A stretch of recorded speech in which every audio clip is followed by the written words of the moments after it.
नमस्कार दोस्तों, इस समय हम हैं बनारस के उसी काशी घाट 80 पर, जहां से कि प्रधानमंत्री नरेंद्र मोदी ने 2014 में जब उन्होंने प्रधानमंत्री पद का शपथ लिया था तो यहां से उन्होंने स्वच्छता अभियान की शुरुआत की थी।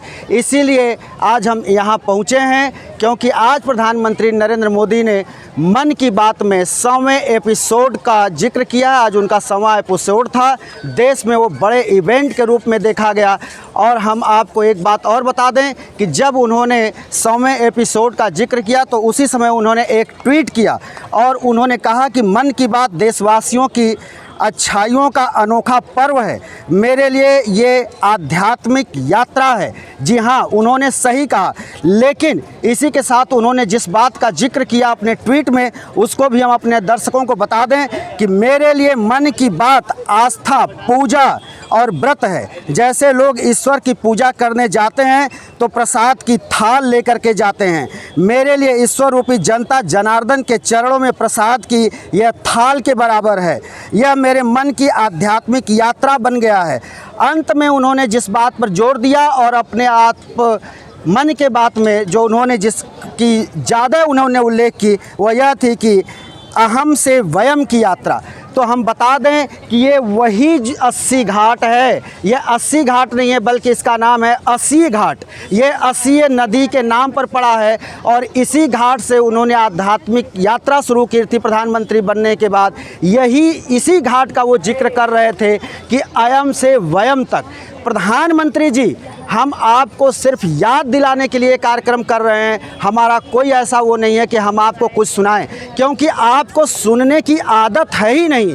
तो इसलिए हम सिर्फ आपको याद दिला दे रहे हैं कि ये वही 80 घाट है जहां पर कि आप प्रधानमंत्री बनने के बाद अक्टूबर महीने में 2014 में आपने स्वच्छता अभियान का फावड़ा चलाया था और वो पूरे देश के लिए एक जन आंदोलन बन गया था। ये तो बात आपकी सही रही। लेकिन प्रधानमंत्री जी, आपको एक बात और याद दिलानी है कि आपके आवास के यानी लोक कल्याण मार्ग से सिर्फ 2 किलोमीटर की दूरी पर देश की पहलवान बेटियां धरने पर बैठी हैं, लेकिन प्रधानमंत्री जी आप उनकी सुनने नहीं जाते। हम ये याद दिला रहे हैं आपसे, हम कुछ कह नहीं रहे हैं।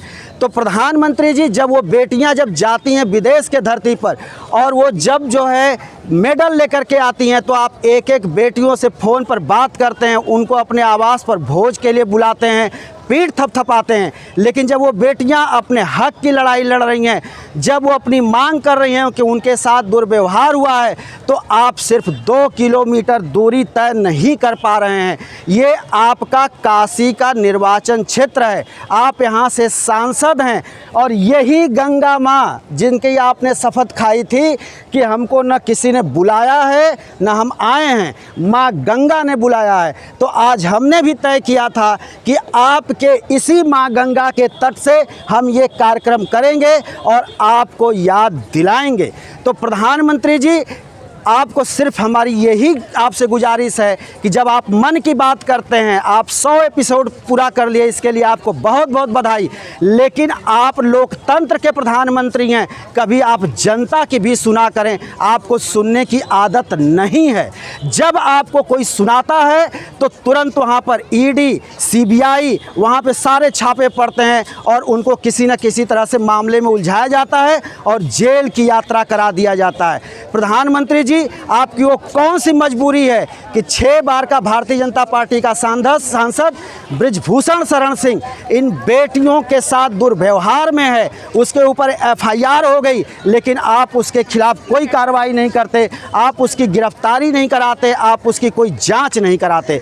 तो हम आज सिर्फ आपको याद दिलाने के लिए आपके इस संसदीय क्षेत्र में माँ गंगा के तट पर आए हैं और ये वही तट है जहाँ पर कि आप स्वच्छता अभियान का पहला फावड़ा चलाया था और निश्चित तौर पर आप अप्रत्यक्ष रूप से इसी काशी का आज उल्लेख कर रहे थे, अयम से वयम तक की यात्रा का।